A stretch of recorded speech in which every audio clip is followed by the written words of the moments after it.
The day of my parents' will reading dawned bright and cold, sunlight streaming through the mahogany-paneled windows of Wilson and Associates Law Office. I sat quietly in the corner, watching my brother Marcus strut around the room in his tailored suit, already acting like he owned everything in sight. Which, if I was being honest with myself, he probably did. "Miss Sarah Bennett?" The lawyer's voice cut through my thoughts. "Are you ready to proceed?" I nodded, gripping the arms of my leather chair. At 32, I was about to find out what my parents really thought of me, though I already had a pretty good idea. The constant comparisons to Marcus throughout our lives had made that painfully clear. Mr. Wilson adjusted his wire-rimmed glasses and began reading. "To our son Marcus, for his unfailing dedication to the family business and maintaining the Bennett legacy." He went on to list assets that made my head spin. The family estate in Vermont, our summer house in the Hamptons, controlling shares in Bennett Industries, and a portfolio worth millions. Marcus's smirk grew with each item. Then came my part. "To our daughter Sarah." Mr. Wilson paused, shuffling his papers. "We leave the painting Autumn Twilight, currently hanging in the study of our main residence." The room fell silent. Marcus didn't even try to hide his laughter. "A painting?" I managed to ask, my voice barely above a whisper. "Just a painting?" "It was your mother's favorite," Mr. Wilson offered weakly, clearly uncomfortable with the disparity. Marcus walked over and placed a hand on my shoulder, his grip just tight enough to hurt. "Don't worry, sis. I'll make sure you get a good job in the company. Maybe in the mailroom?" I shrugged off his hand and stood up. The Bennett family fortune, built over 3 generations, now belonged entirely to my brother. All I had was a single painting that my mother had bought at some small gallery years ago. I'd always thought it was pretty, a forest scene at dusk, with strange geometric shapes hidden among the trees, but it wasn't exactly a fair inheritance. "Is that all?" I asked Mr. Wilson. He nodded sympathetically. "The painting must be collected within 7 days." I left without another word, ignoring Marcus's calls behind me. The drive to my parents' house, now Marcus's house, felt surreal. The guards at the gate gave me suspicious looks, but let me through when I explained about the painting. Inside, the housekeeper Margaret met me with tears in her eyes. "Oh, Miss Sarah," she whispered, hugging me tight.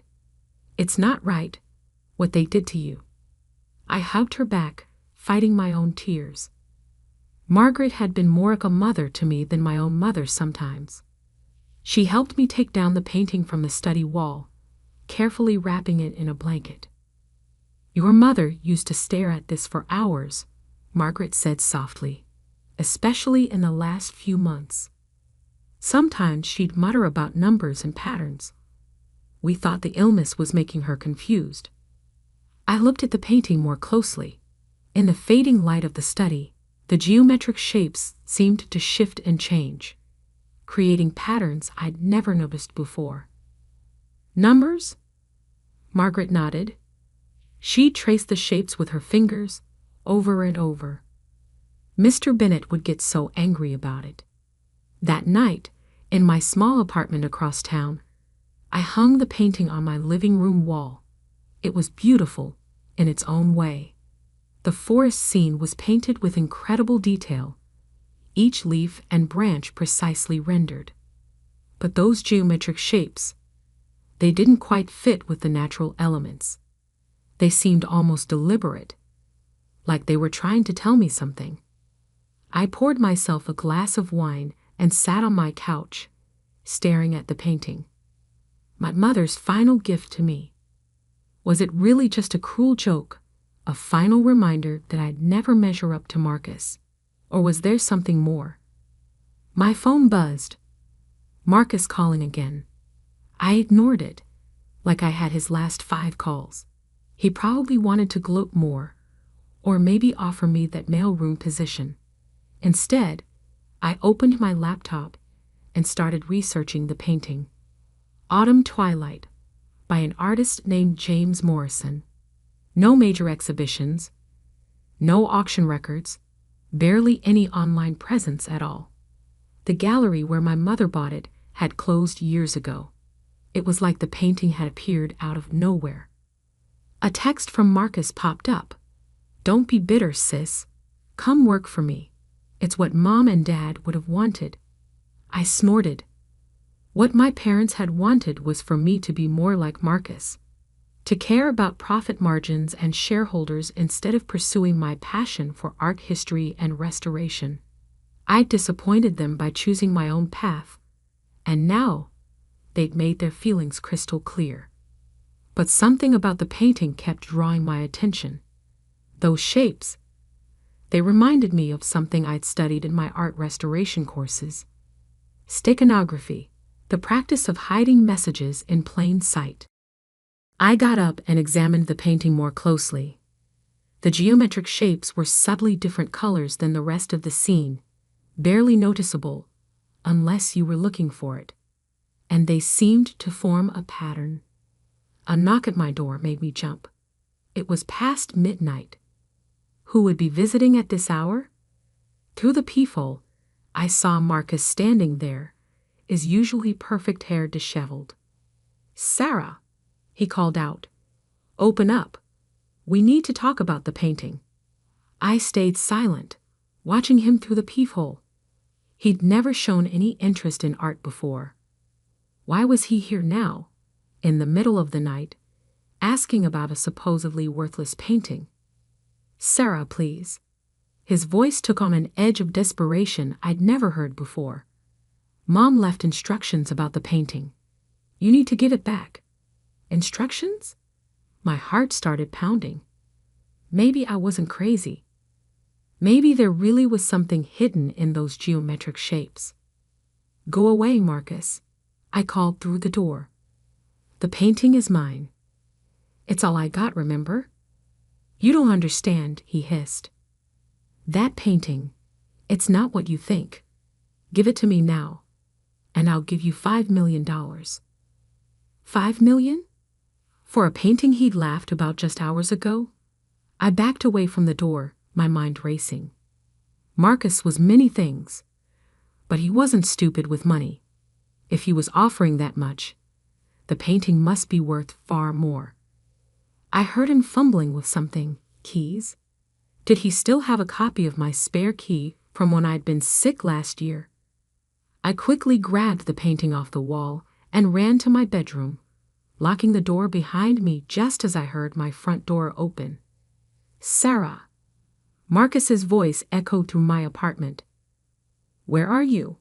Where's the painting?" I held the painting close, my hands shaking. In the dim light of my bedroom, those geometric shapes seemed to glow faintly. And then I saw it, a pattern I'd missed before. The shapes weren't random at all. They formed numbers, hidden so cleverly in the forest scene that you'd never notice unless you knew exactly what to look for. "Sarah." Marcus was getting closer. "Think about what you're doing. That painting is worth more than you can imagine."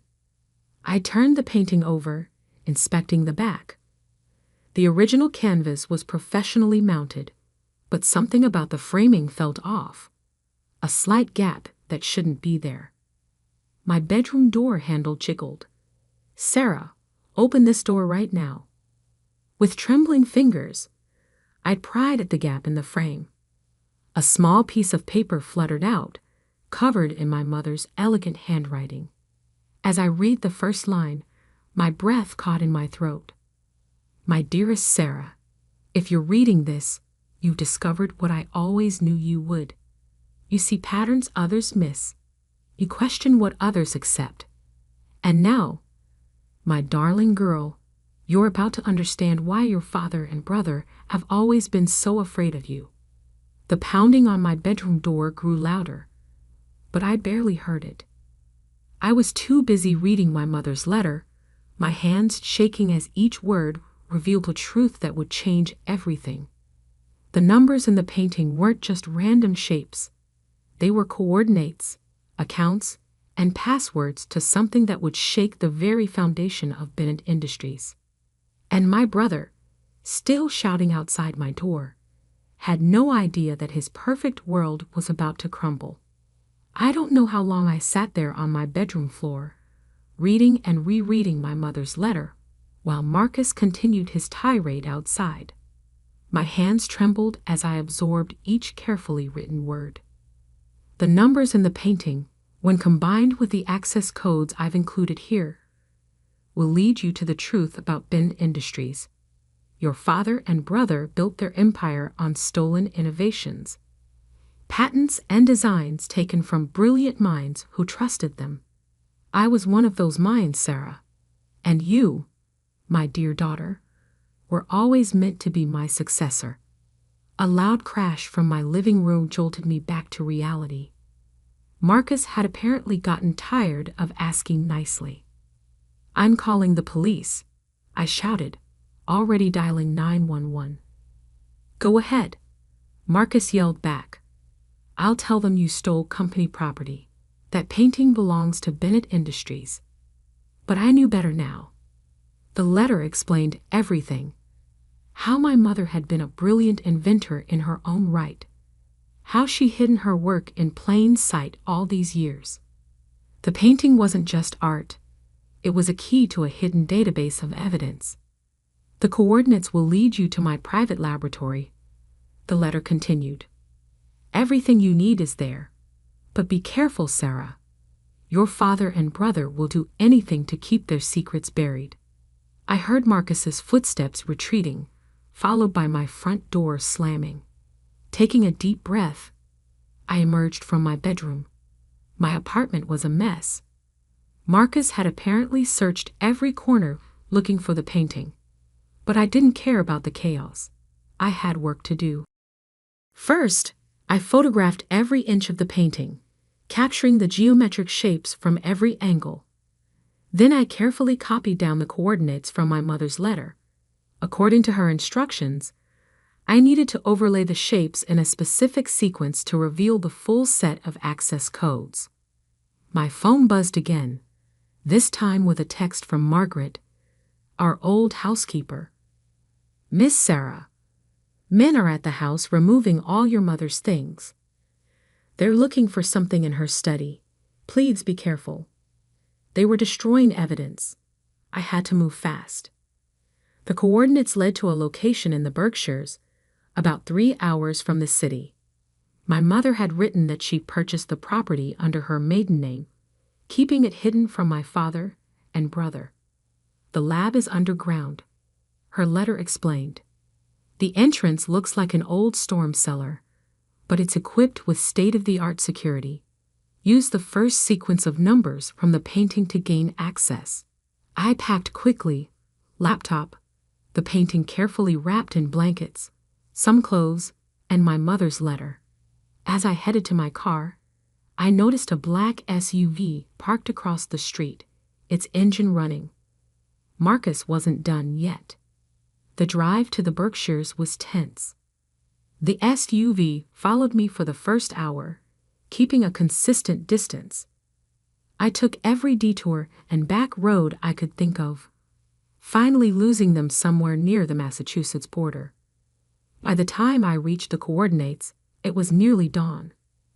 The property looked abandoned at first glance, just an overgrown field with an old farmhouse in severe disrepair. But as I walked the grounds, comparing the geometric shapes in the painting to the natural landscape, I realized my mother's genius. The shapes weren't just numbers, they were a map. The seemingly random patterns of trees and rocks matched the artwork perfectly. The storm cellar was exactly where the painting indicated. Its rusted doors looked like they hadn't been opened in decades, but when I input the first sequence into a hidden keypad, they smoothly swung open to reveal a staircase descending into darkness. Motion sensor lights flickered on as I made my way down. The temperature dropped with each step, and I could hear the soft hum of ventilation systems. At the bottom, another keypad waited. This time, I needed to use the second sequence from the painting. The laboratory that emerged from the darkness took my breath away. It was like stepping into a different world. Pristine white walls, advanced equipment, and rows of computers humming quietly. But what caught my eye was the wall of patents and prototypes. Dozens of innovations that I recognized from Bennett Industries products, but with one crucial difference. They all bore my mother's original signature. "Oh my God," I whispered, moving closer to examine them. These weren't just similar to Bennett Industries technology. They were the originals. My mother hadn't just been a passive observer in the company. She had been its hidden genius. A familiar voice behind me made my blood run cold. "Impressive, isn't it?" I spun around to find my father standing in the doorway, looking exactly as he had the day he died, or at least, the day we thought he died. Marcus stood beside him, a satisfied smirk on his face. "Did you really think your mother was the only one who knew about this place?" my father asked, stepping into the lab. Though I must admit, hiding the coordinates in that painting was clever. We've been searching for this facility for months. I backed away, clutching my mother's letter. "You're supposed to be dead." He smiled, but it didn't reach his eyes. Sometimes the best way to find something is to make people stop looking for it. Your mother's death was unfortunately real, but mine? Well, let's just say it served its purpose. The will reading was a trap, I realized. You wanted me to find the painting. "We needed you to leave us here," Marcus explained, moving to block the exit. "Mom changed all the security protocols before she died. We couldn't get in without the codes. And now," my father said, advancing slowly, "you're going to help us destroy everything in this lab. All evidence of your mother's work will disappear, and Bennett Industries' patents will remain secure." But they had made one crucial mistake. While they were talking, I had been backing toward my mother's main workstation. Her letter had mentioned an emergency protocol, a sequence of numbers that would activate something she called the Clarity Protocol. "Actually," I said, reaching behind me to input the sequence, "I don't think I will." The lab's lights suddenly shifted to a pulsing red, and a computerized voice announced, "Clarity Protocol activated. Broadcasting evidence to all major news outlets and regulatory agencies. Deletion impossible." My father's face contorted with rage. "What have you done?" "Mom called it her insurance policy," I said, feeling stronger with each word. "Every piece of evidence in this lab has just been transmitted to hundreds of secure locations. Patents, proof of theft, fraudulent documents, everything. Bennett Industries is about to face some very uncomfortable questions." Marcus lunged forward, but it was too late. Alarms began blaring, and the lab's security systems activated, sealing all exits. We were locked in, together with the truth that would destroy their empire. "She knew," I continued, watching their faces pale. "She knew you would try to bury her contributions, just like you buried her innovations. So she made sure the truth would come out, one way or another." Through the lab's small windows, I could see police lights approaching. Someone, probably the lab's security system, had alerted local authorities. My father and Marcus exchanged panicked looks as the sound of sirens grew closer.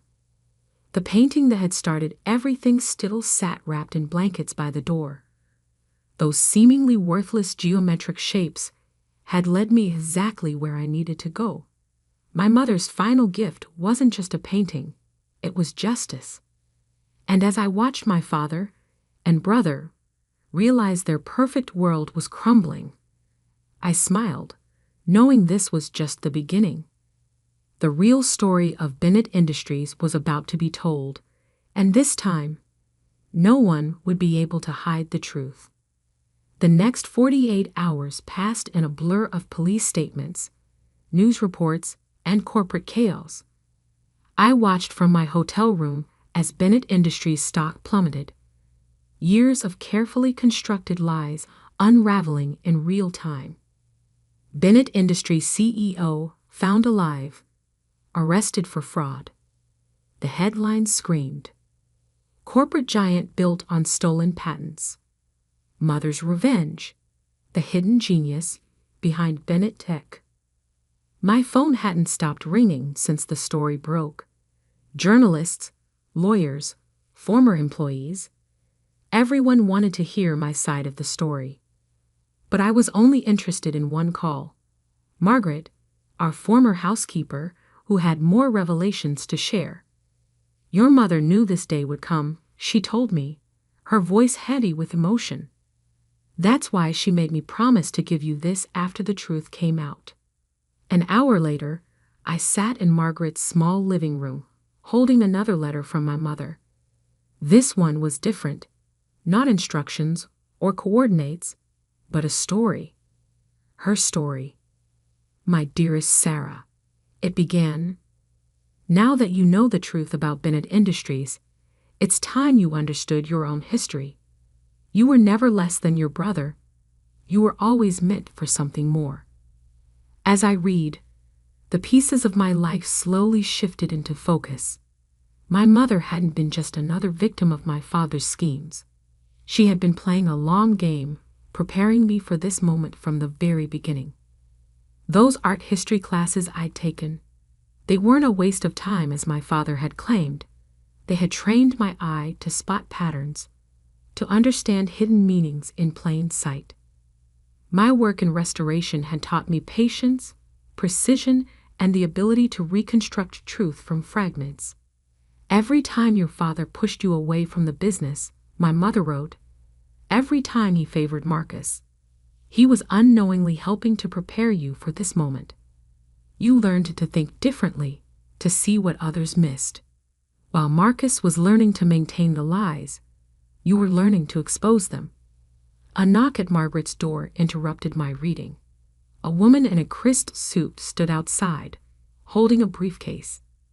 Ms. Bennett, I'm Alexander Chen from the SEC. We need to discuss your mother's patents. The next few hours were a crash course in just how extensive my mother's preparations had been. She hadn't just documented the stolen patents. She had continued inventing, working in secret in her underground lab. The painting's coordinates had led not only to evidence of past theft, but to innovations that could transform the industry.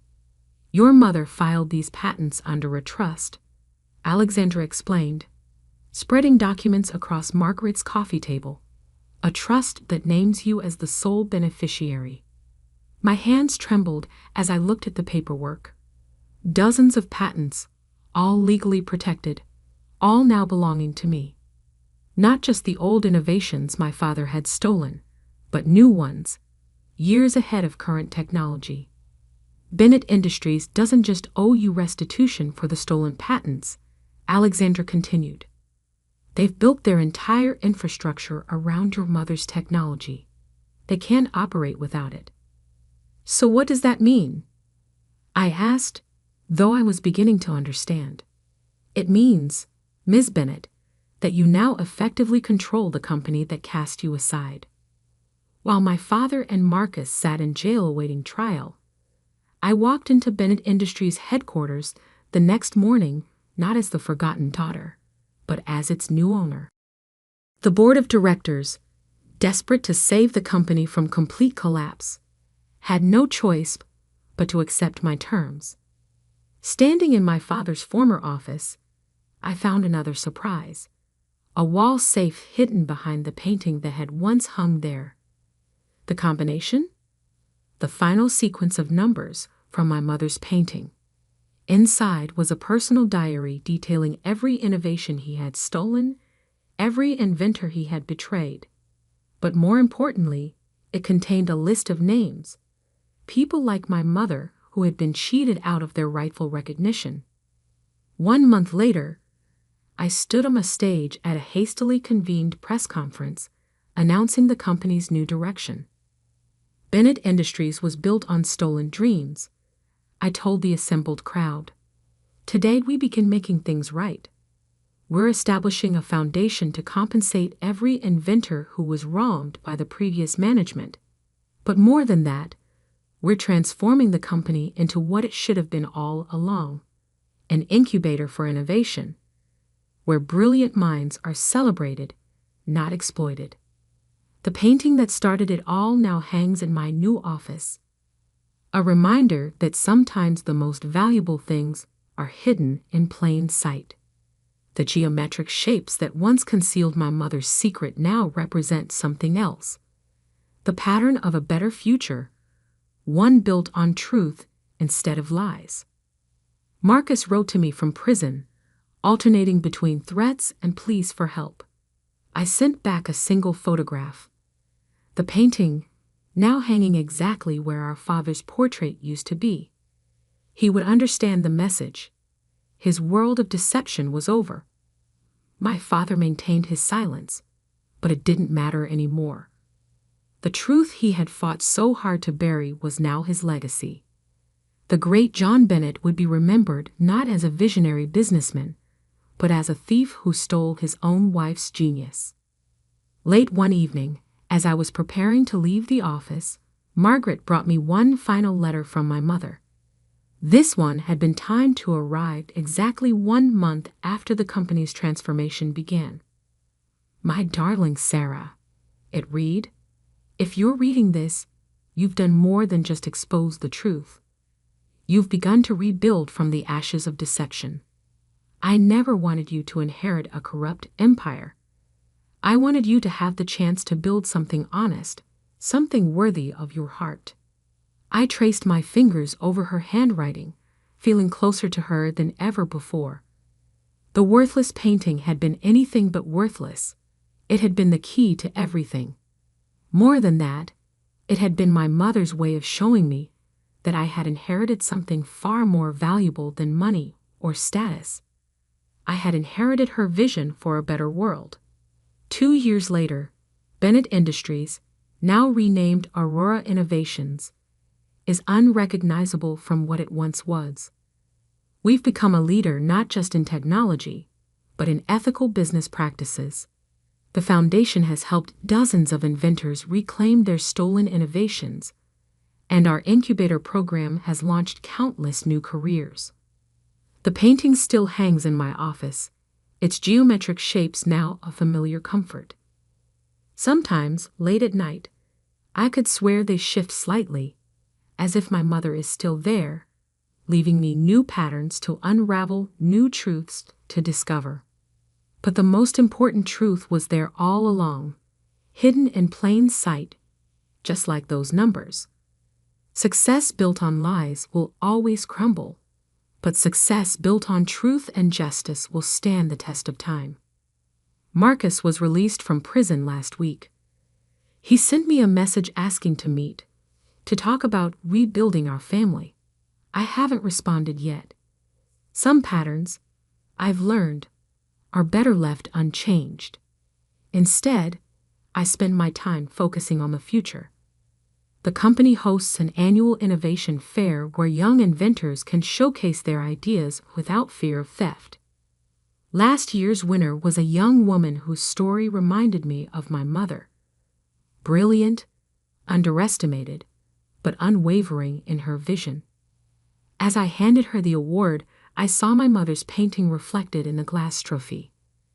The geometric shapes seemed to dance with approval, reminding me that sometimes the greatest inheritances aren't the ones we can hold in our hands, but the ones that transform us from within. The worthless painting had given me something priceless. The truth about my past, control of my future, and most importantly, the chance to ensure that no other brilliant mind would ever be silenced or stolen from again. And that, I know, would make my mother prouder than any fortune ever could.